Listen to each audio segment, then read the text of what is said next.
evening, and thanks for tuning in. I'm Jenna Budell with the WJTS News. 38 new cases of COVID-19 were reported in Du Bois County on Friday. According to the Indiana State Department of Health's COVID-19 dashboard, the county now has 2,221 positive cases and 30 deaths. The dashboard also shows that the county's 7-day rolling average for all positive tests is 13.2%. 11,690 residents have been tested since the pandemic began in March. To see a breakdown of the county's COVID-19 cases by age group or for more information, visit coronavirus.in.gov.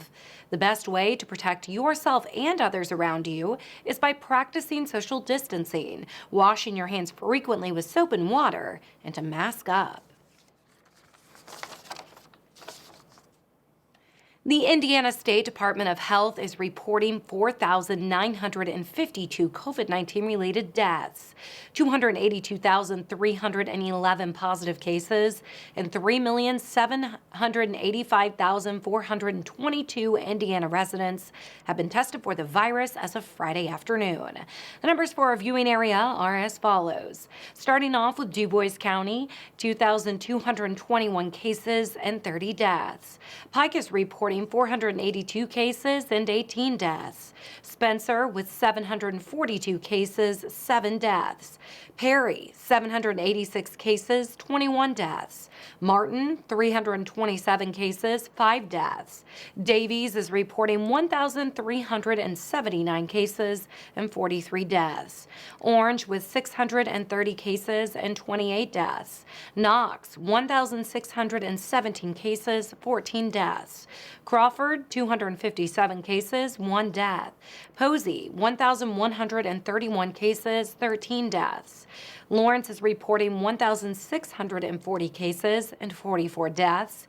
Gibson, 1,623 cases with 20 deaths. Warwick, 3,002 cases and 72 deaths. And Vanderburgh is reporting 8,945 cases and 111 deaths. To see a map of cases by county, head to in.gov/ISDH.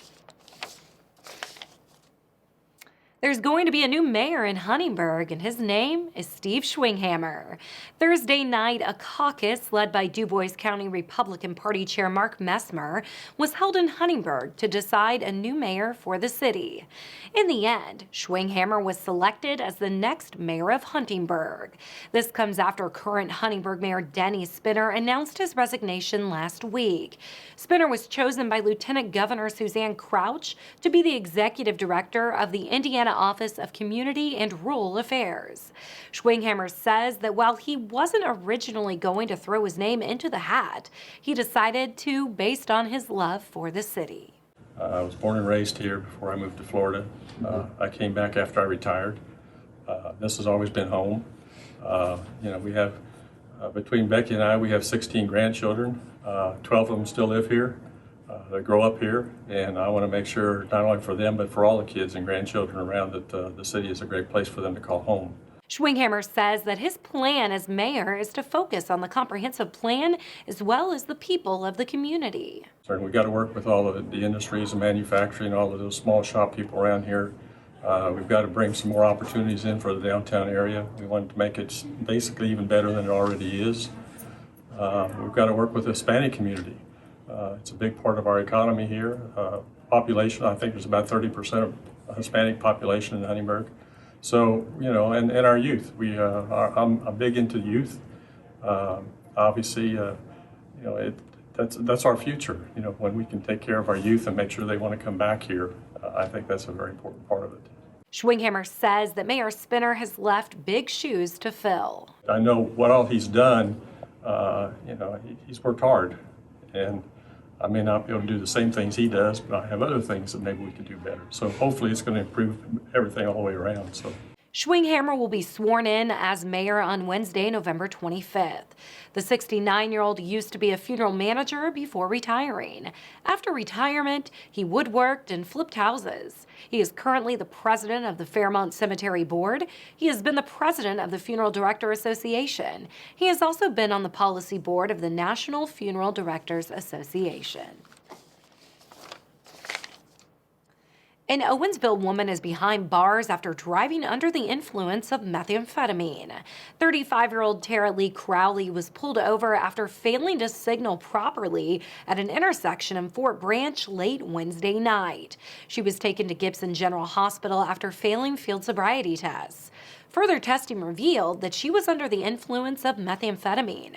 Crowley was booked into the Gibson County Jail on no bond and charged with a misdemeanor count of operating a vehicle while intoxicated. Jasper Rotarians and local business leaders gazed into the economic crystal ball on Thursday. The Indiana University Kelley School of Business Economic Forecast, hosted by the Jasper Rotary Club, was held virtually. The IU economic professors made up a panel of speakers discussing global, national, and state forecasts for finance and business. According to the panel, the world economy is expected to shrink by over 4% in 2020 before expanding to just over 5% in 2021. China will be the only major economy to see positive growth for 2020. The U.S. may see a 3% growth. Overall, Indiana should fare pretty well as the state is a leader in manufacturing growth. Indiana is relatively well positioned to outperform during the recovery period as we emerge from the COVID-19 pandemic. The panelists say we will see slow or even negative growth conditions during the last quarter of 2020 and the first quarter of 2021, but do see strong positive growth for the state in the second half of 2021. This growth could set 2022 up for a strong year of positive economic output for Indiana. They do not believe total lockdowns will be necessary, as we have more knowledge of how to combat the virus and a vaccine seems near. The IU economic forecasters told Zoom attendees there will be winners and losers economically. Consumer spending is recovering well, but tilted towards goods and away from services. The Jasper Rotary Club hosts the IU Kelley School of Business Economic Forecast annually. If you would like to watch the presentation, 18 WJTS will air the economic forecast on Monday, November 23rd at 8 p.m. Eastern and again on Wednesday, November 25th at 1:30 p.m. Eastern Time.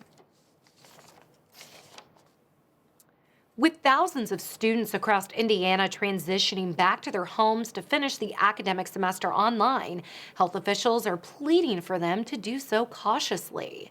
Indiana State Department of Health Commissioner Dr. Christina Bach says during a Wednesday news conference that many of the new COVID-19 cases across the state are trending back to the 18 to 30-year-old group. For students leaving their campuses for the holidays, Box advised them to act as if they already have the virus. That includes wearing a mask inside their house and avoiding seeing other people until they've quarantined at home for 14 days. Indiana Governor Eric Holcomb has tapped his senior education advisor to serve as the state's first Secretary of Education. This is the first time in over a century where voters did not decide the state's school's chief. Katie Jenner will officially take on the role January 11th, focusing on helping schools navigate the coronavirus pandemic. She'll also shape state policy on education funding, school accountability, and testing. The state school's chief position was removed from the ballot in November due to a state law. Jenner will replace current Superintendent of Public Instruction Jennifer McCormick, who has clashed with fellow Republicans, and this fall endorsed Holcomb's unsuccessful Democratic challenger. Have you ever wondered how animals survive Indiana's winter weather? Patoka Lake is offering a guided hike at 11:30 a.m. on Saturday, November 21st to teach guests about how animals prepare for and survive the winter season. Hikers will meet at the lower beach parking lot and begin hiking. The trek will be 1.25 miles round trip on a paved bike trail. The group will stop midway through the hike at an overlook with stone benches. Dress for the weather and plan to stop at the Nature Center to use the restroom before heading to the beach. All other amenities along the route are closed for winter. Advanced registration is required, and to save your spot, call the Patoka Lake Nature Center at 812-685-2447. An annual tradition is coming back for the Christmas season. The Santa Claus Land of Lights opens for the season on Thanksgiving night, November 26th. This year marks the 12th year for the family Christmas light adventure. Located inside Lake Rudolph Campground and RV Resort, this custom drive-through outdoor light show tells the story of Rudolph the Red-Nosed Reindeer. With thousands of lights and dozens of storyboards stretching over a mile, it's one of the largest holiday light shows in North America.